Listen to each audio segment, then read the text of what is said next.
I want to talk about Goldie Hawn today. I know you're a big fan. I want to say you quote, like you said something like, whenever you can quote from the First Wives Club on a podcast, you'll take it. Oh yeah, 100%. Yeah. So let's Yeah, talk First about Wives Goldie. Club. What do we love? First, just like what do we love about Goldie Hawn and in her many films? What is it about her that makes the movies she appears in always better than they Well, would be she without her? she plays a fish out of water almost better than anyone, and Yeah, I think it's because she's so conventionally Hollywood gorgeous, and yet gorgeous still and today. yes, and yet is not afraid to be just completely silly, Goofy, yeah. yeah, and actually be a fantastic physical comedian, Hmm. and yet also a very great actress. Yeah, Like so she hits all these things that normally if you saw Goldie Hawn, you'd be like, oh, okay, someone cast her because she's just like the most gorgeous thing to walk into this room yeah. ever.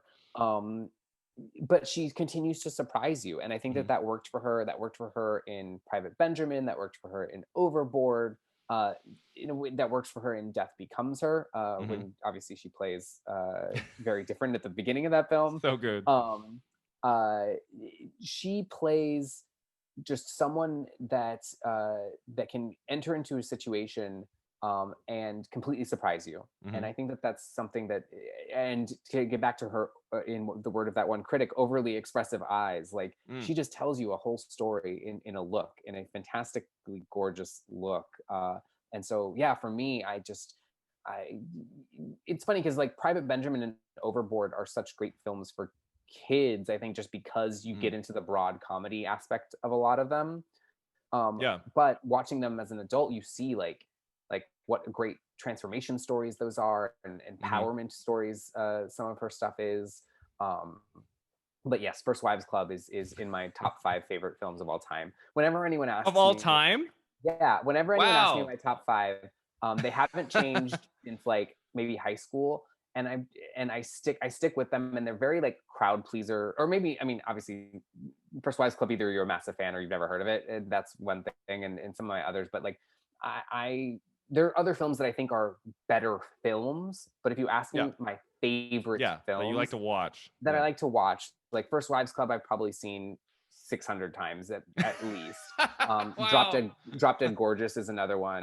Like Yes. can could quote the entire thing from beginning to end. The I'd last love the to turn last that. great Kirstie Alley performance. Yes, Drop Dead Gorgeous. I would love to. I would love to turn that into a musical one day. Noises Off is another one that like either you've heard Oh of yeah, yeah, or yeah. not, but another play that was turned into a Mhm. film. But yeah, I love those kind of things. So I love First Wives Club. I think it's so funny. Their dynamic is fantastic. In fact, one time I was leaving a hotel in LA in the middle of the day, like had done an interview or something, and it was Goldie Hawn, Bette Midler, and Diane Keaton had just gotten lunch together, and they were waiting for their cars at the valet. And I just was like freaking out because I was like, "Oh my god, it's all of them, and they have to be talking about reuniting." And yeah, I'm still fingers crossed for Yeah, that. But I there's also been love, talk of a new film but reuniting there's been them. talk for like a decade now, so I'm fingers crossed, but like Yeah, I yeah. I'll be pleasantly surprised if it actually happens. I also love Everyone Says I Love You, which is her Woody Allen musical film. Yes, that is on my list. I love Everyone Says I Love You, and it's a film I feel like even fans of, Woody Allen's work are not that familiar with, kind of Yeah, came and went in 96. It's I saw it in the theater with my mom and I loved that movie. It's his only musical and yeah, she's great in it. She's got pretty big chunk of scenes in the film and her last scene with him on the River Seine in Paris is gorgeous. yes. There's some great stuff in that movie.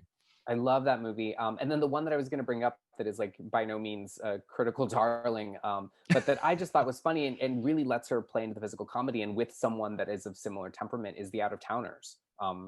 Her Oh right, yeah, with Steve Martin. Yeah, yeah. Yeah, with Steve Martin, they play a married couple that isn't necessarily getting along as much anymore, and they travel to New York, Mhm.